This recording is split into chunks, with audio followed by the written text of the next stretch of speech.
Mau ratusan orang bilang tinggalin dia aja, otakmu nggak terima. Karena kamu pernah merasakan sendiri bahagianya pas awal kenalan. Kamu masih berharap dia bisa jadi versi terbaiknya lagi. Mungkin besok dia bakal berubah.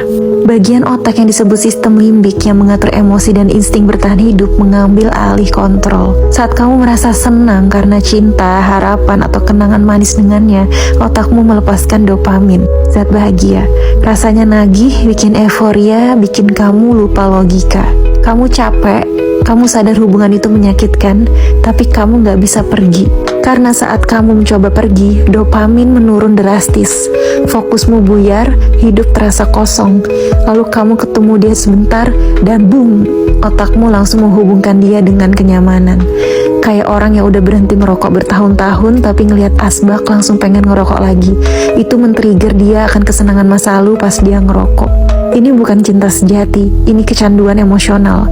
Kalau kamu nggak sadar, kamu akan terus balikan, terus percaya, terus tersakiti. Untuk pulih, kamu perlu menghindari trigger, memutus siklus dopamin palsu, menata ulang realita dengan journaling, terapi afirmasi, dan yang paling penting, belajar membedakan rasa cinta dan rasa candu. Karena kamu nggak sedang mencintai orang lain, kamu sedang mengulang skenario lama dari luka batinmu sendiri, dan semakin lama kamu berada di hubungan itu, lukamu akan semakin melebar dan meluas. Ada teori yang bilang bahwa orang yang masuk hidup lo itu cuma 3 jenis: cermin, jendela, atau pintu. Cermin itu orang yang datang buat nunjukin ke lo bagian diri lo yang masih belum sembuh. Bisa trauma, bisa pola asuh negatif, atau hal-hal yang belum lo sembuhin. Dia nge-trigger lo biar lo sadar dan ngasih lo pelajaran, terus pergi. Dia nggak ditakdirin buat stay, tapi buat bantu lo tumbuh. Ini bisa jadi karmic partner, hubungan yang toxic kayak narcissistic versus empathic, atau pola avoidant versus anxious. Nah, kalau jendela itu orang yang datang buat kasih lo gambaran tentang kualitas yang lo cari, kayak preview dari versi hubungan yang lebih sehat. Energinya itu kayak lo lagi ngelihat pemandangan dari jendela, lo kagum nih, lo suka, tapi lo nggak benar-benar ada di sana.